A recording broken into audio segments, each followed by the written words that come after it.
Shalom saudaraku, selamat pagi. Saya percaya orang-orang yang cinta Tuhan selalu sukacita untuk bangun pagi. Bangun pagi itu penting, saudara. Kita akan lebih sehat, lebih segar, lebih bisa mempersiapkan diri, baik menerima urapan Tuhan, baik mempersiapkan pekerjaan kita. Kita tidak diburu-buru, kita tidak merasa bersalah sepanjang hari. Oleh karena itu, sebelum kita baca Alkitab hari ini, mari kita berdoa dulu. Terima kasih ya Bapa, karena Engkau sudah membangunkan kami di pagi ini. Terima kasih untuk nafas kehidupan, untuk istirahat kami yang nikmat sepanjang malam. Terima kasih untuk kami pagi ini, Engkau beri kesempatan menikmati firman. Berfirmanlah Tuhan, kami siap menerimanya. Biarlah hati kami, pikiran kami, seluruh hidup kami sungguh-sungguh menjadi tanah yang subur buat firman-Mu. Di dalam nama Tuhan Yesus, kami sambut firman Tuhan. Yang percaya katakan, amin, amin, amin.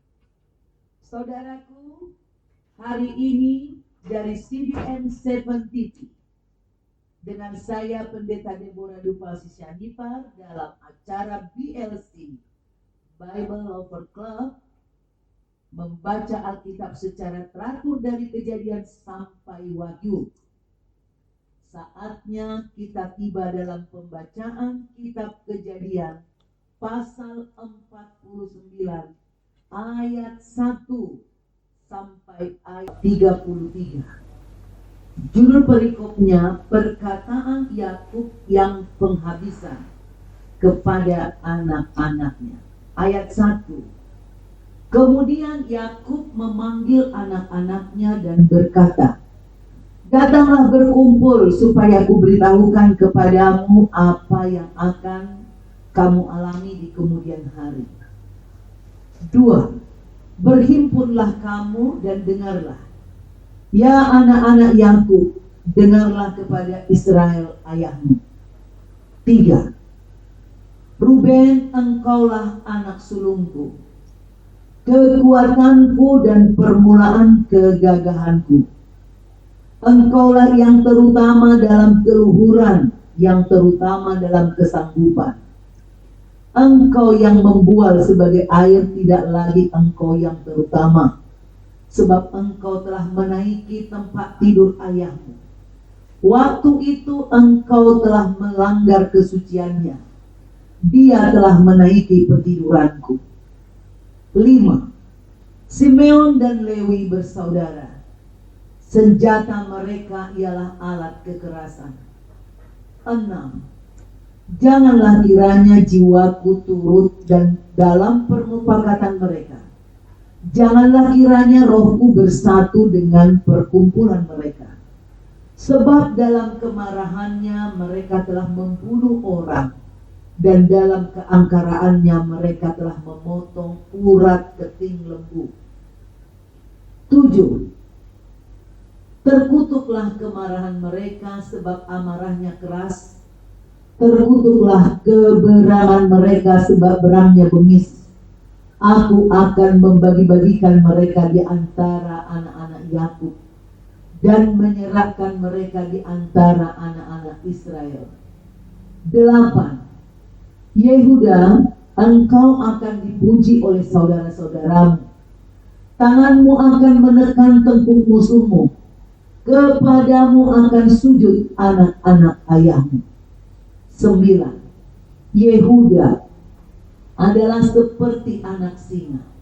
Setelah menerkam, engkau naik ke suatu tempat yang tinggi, hai anakku.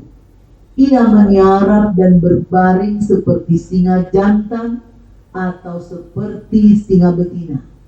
Siapakah yang berani membangunkannya? 10. Tongkat kerajaan tidak akan beranjak dari Yehuda, ataupun lambang pemerintahan dari antara kakinya, sampai dia datang yang berhak atasnya, maka kepadanya akan takluk bangsa-bangsa. 11. Ia akan menambatkan keledainya pada pohon anggur dan anak keledainya pada pohon pilihan. Ia akan mencuci pakaiannya dengan anggur dan bajunya dengan darah buah anggur. 12. Matanya akan merah karena anggur dan giginya akan putih karena susu. 13. Zebulon akan diam di tepi pantai laut. Ia akan menjadi pangkalan kapal dan batasnya akan bersisi dengan Sidon. 14. Isakar adalah seperti keledai yang kuat tulangnya, yang meniarap di apit bebannya. 15. Ketika dilihatnya bahwa perhentian itu baik dan negeri itu permai, maka disendengkannya bahunya untuk memikul, lalu menjadi budak rodi. 16. Adapun Dan, ia akan mengadili bangsanya sebagai salah satu suku Israel. 17.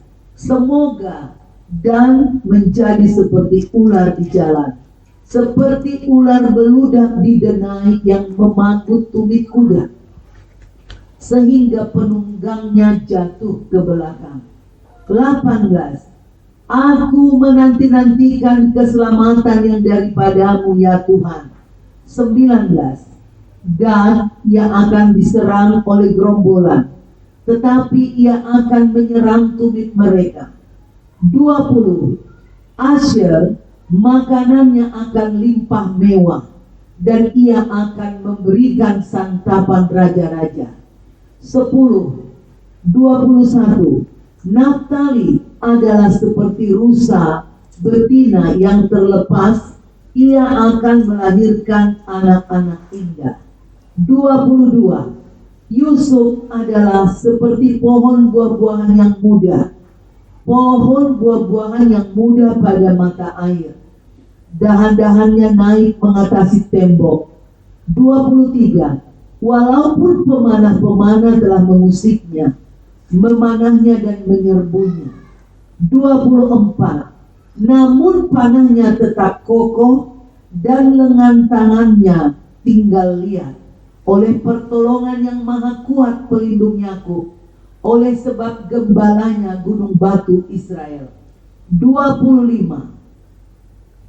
Oleh Tuhan ayahmu yang akan menolong engkau, dan oleh Tuhan yang maha kuasa yang akan memberkati engkau dengan berkat dari langit di atas, dengan berkat samudra raya yang letaknya di bawah, dengan berkat buah dada dan kandungan. 26. Berkat ayahmu melebihi berkat gunung-gunung yang sejak dahulu, yakni yang paling sedap di bukit-bukit yang berabad-abad. Semuanya itu akan turun ke atas kepala Yusuf, ke atas batu kepala orang yang teristimewa di antara saudara-saudaranya. 27. Benyamin adalah seperti serigala yang menerkam. Pada waktu pagi ia memakan mangsanya, dan pada waktu petang ia membagi-bagi rampasannya. 28. Itulah semuanya suku Israel, 12 jumlahnya. Dan itulah yang dikatakan ayahnya kepada mereka ketika ia memberkati mereka. Tiap-tiap orang diberkatinya dengan berkat yang diuntukkan kepada mereka masing-masing. Saudaraku, nubuat mungkin buat jemaat Gereja Betel Indonesia bukan lagi hal yang sukar dipahami, karena di setiap ada ibadah, seringkali banyak anak-anak Tuhan yang berbahasa roh sekaligus menerjemahkan bahasa roh, dan ada juga yang didorong berkata-kata nubuat, yaitu adalah karunia Roh Kudus. Saya sendiri adalah seorang hamba Tuhan yang senang, yang senang dan memang sering ditaruh Tuhan kata-kata nubuat Bila ada orang datang kepada saya untuk konseling, saya berdoa kepada Tuhan dan Tuhan taruh di mulut dan di hati saya. Dikasih juga penglihatan, dikasih juga suara. Saudaraku, kira-kira seperti itulah yang dilakukan oleh Yakub ini ketika menjelang ajal. Ini adalah panutan orang tua yang luar biasa. Sebelum dia meninggalkan dunia ini, dia benar-benar melakukan suatu tugas yang mulia kepada anak-anak cucunya. Dengan harapan anak cucunya tidak terhilang. Yang sudah baik teruskan kebaikannya, yang masih banyak kesalahan agar bertobat. Ini tujuan daripada Yakub. Dan saya yakin nubuatan-nubuatan atau nasihat yang disampaikan Yakub ini bukan datang dari dirinya sendiri, tetapi itu adalah karunia Roh Kudus. Tuhanlah yang memberikan dia penyataan atau penglihatan sehingga dia bernubuat tentang masa depan anak-anaknya.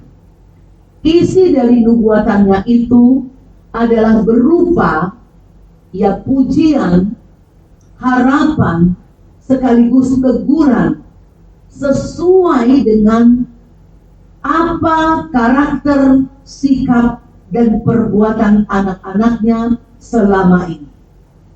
Di dalam realita kehidupan banyak sekali, saudaraku, zaman sekarang ini keluarga yang meskipun keluarga itu anak-anak Tuhan, percaya kepada Tuhan Yesus, melayani, rajin di gereja, namun faktanya kakak beradik banyak saat ini yang tidak akur, tidak bisa kumpul bersama selain karena corona. Karena ada persoalan-persoalan yang timbul, orang menjadi egois, sukar untuk memulai berkomunikasi.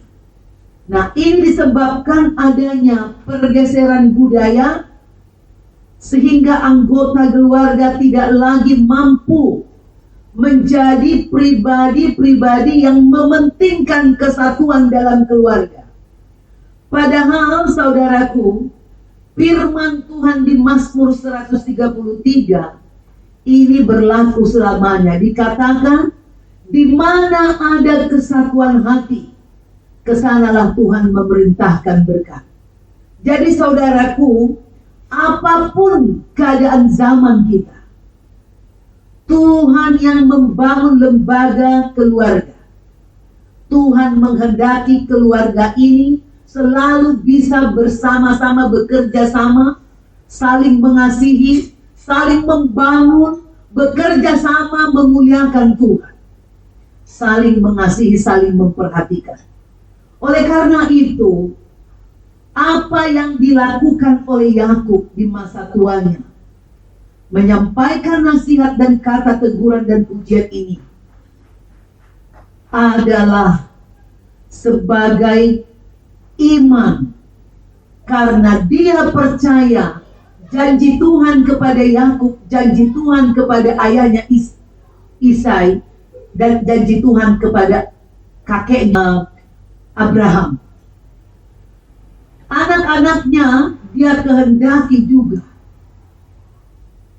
meneruskan, menunggu, menerima janji Tuhan itu sampai digenapi. Oleh karena itu, seorang orang tua yang benar, dia akan diberi Tuhan kesempatan untuk mengingatkan anak-anaknya, supaya anak-anaknya hidup di jalan Tuhan, sekaligus menegur. Nah, saudaraku, coba kita perhatikan nasihat daripada Yakub kepada anak pertama, Ruben. Di ayat 3 dikatakan, Ruben, engkaulah anak sulungku, kekuatanku dan permulaan kegagahanku. Secara alamiah, Ruben ini memiliki berkat hak anak sulung. Tetapi Yakub bilang, engkau tidak lagi yang terutama. Karena engkau telah menaiki petiduranku, petiduran ayahnya. Dia telah meniduri istri budak daripada Yakub. Oleh karena itu, saudaraku, dikatakan engkau telah melanggar kesucian. Engkau yang membual sebagai air. Saya tangkap ini artinya nafsu birahi daripada Ruben ini seperti membual. Dia tidak memiliki penguasaan diri, tidak mau tahu kehormatan orang tua dan keluarganya. Padahal kalau kita lihat bagaimana dia mau berusaha menyelamatkan Yusuf, dia memiliki kasih, dia memiliki kemampuan, tetapi akhirnya dia tidak mampu mengeksekusi karena tangannya tidak suci. Dia tidak dipercaya lagi oleh Tuhan untuk menjadi pemimpin karena dia telah melanggar kesucian. Nah, kemudian saudaraku, di ayat 5 dikatakan Simeon dan Lewi bersaudara. Senjata mereka ialah alat kekerasan. Janganlah kiranya rohku bersatu dengan perkumpulan mereka, sebab dalam kemarahannya mereka telah membunuh orang. Yakub tidak pernah menyetujui perbuatan rekayasa politik yang dilakukan Simeon dan Lewi untuk membunuh Sikem dan seluruh penduduk kota Sikem ketika Dina, adik mereka, diperkosa. Mereka memakai alat agama, yaitu dengan sunat. Lalu pas hari ketiga mereka membunuh orang itu saat mereka menderita. Nah, ini tidak pernah disetujui oleh Yakub.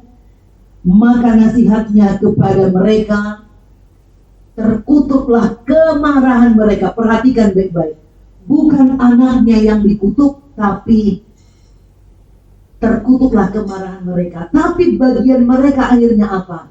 Aku akan membagi-bagikan mereka di antara anak-anak Yakub dan menyerahkan mereka di antara anak-anak Israel. Nubuat ini tergenapi bahwa Lewi tidak mendapat harta waris, daerah warisan, tapi mereka menjadi imam yang dibagi-bagi ke setiap suku. Simeon, dia terjepit oleh Yehuda. Dia kecil. Ya, ini akibat daripada dosa kemarahan.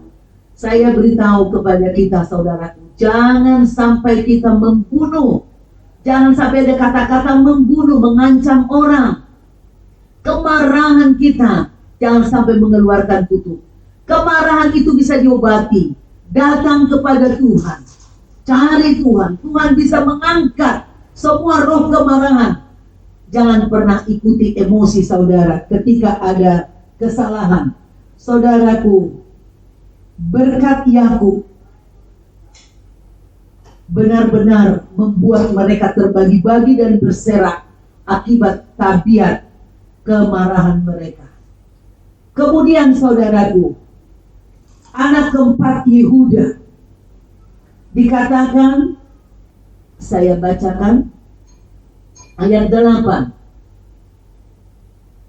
Yehuda, engkau akan dipuji oleh saudaramu, tanganmu akan menekan tengkuk musuhmu, kepadamu akan sujud anak-anak ayah.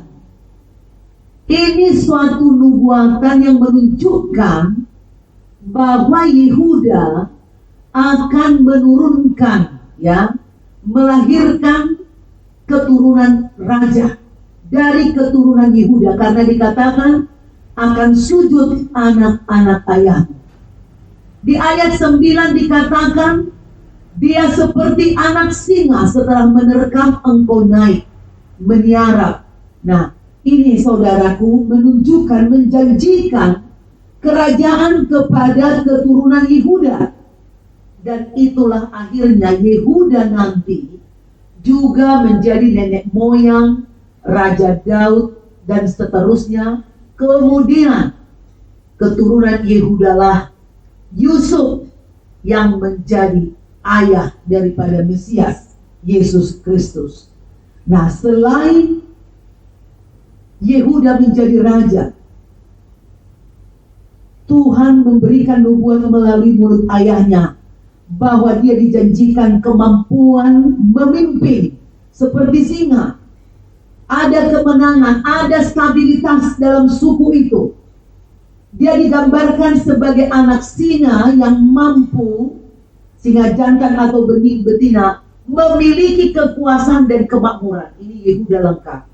Ini akibat dia berani, saudaraku, membayar harga nyawanya. Dia rela memberikan nyawanya untuk saudara-saudaranya. Ini ciri-ciri pemimpin. Orang yang egois gak mungkin diberkati menjadi seorang pemimpin, ya, kecuali pemimpin orang fasik. Ya, saudaraku, kemudian anak nomor 5, Sebulon, dikatakan seperti ini. Sebelum akan diam di tepi pantai laut, ia akan menjadi pangkalan kapal dan batasnya akan bersisi dengan Sidon. Bicara tentang Sidon itu adalah pangkalan kapal, berarti Sebulon ini juga sering berhubungan dengan pebisnis. Artinya ada kemakmuran, ya, di dalam kehidupan Sebulon. Nomor 6, ya, nomor 6, Isakar. Isakar adalah seperti keledai yang kuat tulangnya. Maksud saya anak nomor 6, yang meniarap diapit bebannya. Ketika dilihatnya bahwa perhentian itu baik dan negeri itu permai, maka disendengkannya bahunya untuk memikul, lalu menjadi budak rodi. Ini Isakar menerima suatu nubuatan di mana mereka, karena melihat kesuburan tanah Kanaan, mereka tidak memerangi, tidak membinasakan penduduk asli yang disuruh Tuhan harus tumpas. Akhirnya mereka dikalahkan dan mereka menjadi budak rodi. Nah, ini suatu nubuat bagaimana nanti di masa depan ketika mereka ke tanah Kanaan, Isakar ini malas berperang, ya, malas berperang. Akhirnya pertama-tama hidup bersama-sama dengan orang-orang Amori yang penghuni tempat di situ, dan akhirnya mereka itu bicara di budak rodi, ya, dikalahkan. Anak yang nomor 7, putra daripada Yakub, Dan. Adapun Dan, ia akan mengadili bangsanya sebagai salah satu suku Israel. Ya, Dan adalah putra pertama dari Bilha, yang artinya dan ini menghakimi. Sehingga Yakub dalam berkatnya mengatakan bahwa Dan akan mengadili bangsanya seperti ular di jalan yang akan menjatuhkan lawannya. Nah, ini yang nomor 8, putra nomor 8, Gad. Ia akan diserang oleh gerombolan, tetapi ia akan menyerang tumit mereka. Ya, Gad artinya ini adalah anak pertama dari Silpa. Kalau tadi Dan, anak pertama dari Bilha, budak, ya. Nah, Yakub mengungkapkan bahwa keturunan Gad akan menghadapi kehidupan yang penuh gangguan, tapi mereka akan dapat mengatasinya. Itu ada banyak gangguan, gerombolan diserang, tapi mereka bisa melawan, ya, mengusir lawan mereka. Anak yang ke-9, Asher. Di ayat 20 dikatakan, makanannya akan limpah mewah dan ia akan memberikan santapan raja-raja. Ya, Asher ini terkenal saudara, ada orang yang memang dikasih Tuhan gaya hidup yang seperti itu ya, penikmat ya, menikmati yang enak-enak, yang mahal-mahal, yang bagus-bagus, kan nggak usah ngiri, memang udah karunianya ya, dia selalu berbahagia. Arti dari Asher itu adalah berbahagia. Digambarkan Yakub, dia berkelimpahan makanan dan hidup dalam kemewahan. Itu Asher. Di ayat 21, anak yang ke-10, Naftali. Naftali adalah seperti rusa betina yang terlepas. Ia akan melahirkan anak-anak indah. Ya, Naftali anak kedua dari Bilha, artinya yang bergulat. Ya, dia digambarkan seperti rusa betina yang terlepas dan memiliki keturunan yang baik. Ya, ini Naftali. Kemudian saudaraku, anak yang ke-11 adalah Yusuf. Ya, Yusuf adalah seperti pohon buah-buahan yang muda. Pohon buah-buahan yang muda pada mata air. Dahan-dahannya naik dalam mengatasi tembok. Nah, ini saudaraku, Yusuf ini kita tahu dia adalah anak pertama dari Rahel, istri kesayangan daripada Yakub. Ya, Yusuf adalah anak yang paling dikasihi Yakub.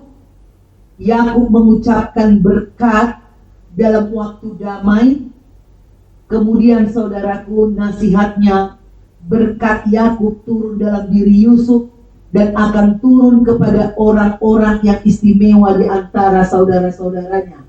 Dikatakan kepala orang yang teristimewa di antara saudara-saudaranya. Memang benar-benar dia istimewa. Dan akhirnya nanti saudaraku, Efraim, anak Yusuf, itu juga menjadi bangsa yang sangat besar. Mereka memiliki banyak kelebihan dan mereka nanti yang boleh dibilang menjadi satu suku yang terbesar di kerajaan di utara, ya, di utara daripada Israel utara. Ini saudaraku. Lalu ayat 27 tentang Benyamin. Benyamin adalah seperti serigala yang menerkam. Pada waktu pagi ia memakan mangsanya dan pada waktu petang ia membagi-bagi rampasannya. Nah, ini saudaraku mengenai Benyamin, adik Yusuf, putra kedua dari Rahel, putra tangan kanan artinya. Setelah Yusuf hilang, Benyamin menjadi tempat utama, ya, objek kasih daripada ayahnya Yakub. Dia digambarkan seperti singa yang menerkam dan memakan mangsanya pada pagi hari dan membagi-bagi rampasannya pada sore hari.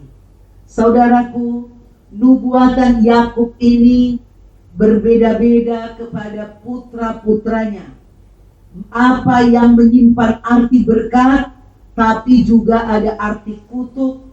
Namun kutuk ini tujuannya adalah teguran supaya anak-anaknya bertobat. Ya, kutuk bisa berarti kutukan, teguran, lalu penghajaran, nggak tobat-tobat jadi maut. Ya, itu seperti itu. Nah, situasi itu, berkat yang berbeda-beda ini tidak menjadikan permusuhan di antara mereka sekeluarga. Setelah mereka menerima berkat, saya percaya masing-masing mengkoreksi diri, bertobat, sehingga kesatuan dari 12 suku ini nanti yang menjadikan mereka satu kerajaan yang hebat, yang dahsyat, yaitu bangsa Israel, bangsa yang sudah disiapkan oleh Tuhan menjadi alatnya, barometernya untuk menyampaikan kerajaan surga di bumi. Demikianlah saudaraku, saya berharap bila ada orang-orang tua yang sedang memberi nasihat tentu harus kita bedakan. Apakah orang tua kita ini seorang yang berdukun, yang hidup dalam kuasa kegelapan, atau hidup di dalam kebenaran. Kalau seorang orang tua yang hidup dalam kebenaran, biasanya sampai sekarang ini masih ada orang tua Kristen. Kalau dia mau meninggal, Tuhan memberikan suatu insting, peringatan di hatinya, sehingga dia bisa memberikan kata-kata pertinggal untuk anak cucunya. Saya berharap kita berdoa supaya kita semua seperti Yakub, menjadi orang yang beriman, yang bisa memimpin keluarganya sampai masa tuanya, dihormati anak-anaknya, dan anak-anaknya bersatu melakukan kehendak Tuhan. Demikian saudaraku, mari kita tutup dalam doa. Terima kasih Bapa untuk firman-Mu malam ini. Kami belajar orang tua yang takut Tuhan, orang tua yang bijaksana, orang tua yang membangun hidupnya di dalam kebenaran akan Engkau, pengenalan akan Engkau, menjadi orang yang bijak. Dia diberi umur panjang dan diberi kesempatan memperingatkan anak cucunya untuk takut akan Tuhan, untuk bertobat. Kami juga Tuhan, semua orang yang menonton, membaca firman ini melalui video di YouTube ini, berkatilah kami semua sehat panjang umur. Berkati kami menjadi orang tua yang bijak. Jangan sampai ada kami orang tua yang kelakuannya bejat, mempermalukan keluarga. Tetapi orang tua yang berwibawa, yang menjaga hidupnya, yang sungguh-sungguh hidup dalam kebenaran dan takut Tuhan, sehingga anak-anaknya menghormatinya. Kami mau dihormati anak-anak kami. Tolong kami Tuhan, supaya firman-Mu terus bekerja di dalam kami. Kami tolak pikun, kami tolak segala kuasa yang membuat kami sakit, tidak berfungsi. Kami rindu Tuhan berikan kami umur panjang menyaksikan anak cucu kami, mereka berhasil dan hidup di dalam takut akan Tuhan. Dan kami boleh pulang ke rumah Tuhan dengan sukacita, dengan damai, dengan doa, dengan iman percaya bahwa ada hidup kekal dan kami bersama dengan Tuhan Yesus selama-lamanya. Tuhan, kami juga mau minta penyertaan Tuhan dalam pekerjaan kami sepanjang hari ini. Sertai kami di jalan, sertai kami dalam pekerjaan kami. Berkati kami semua dalam pergi, berkati kami dalam pulang. Berkati suami, istri, anak, cucu kami. Berkati seluruh keluarga kami. Di dalam nama Tuhan Yesus Kristus, kami serahkan kehidupan kami hari ini ke dalam tangan-Mu. Haleluya.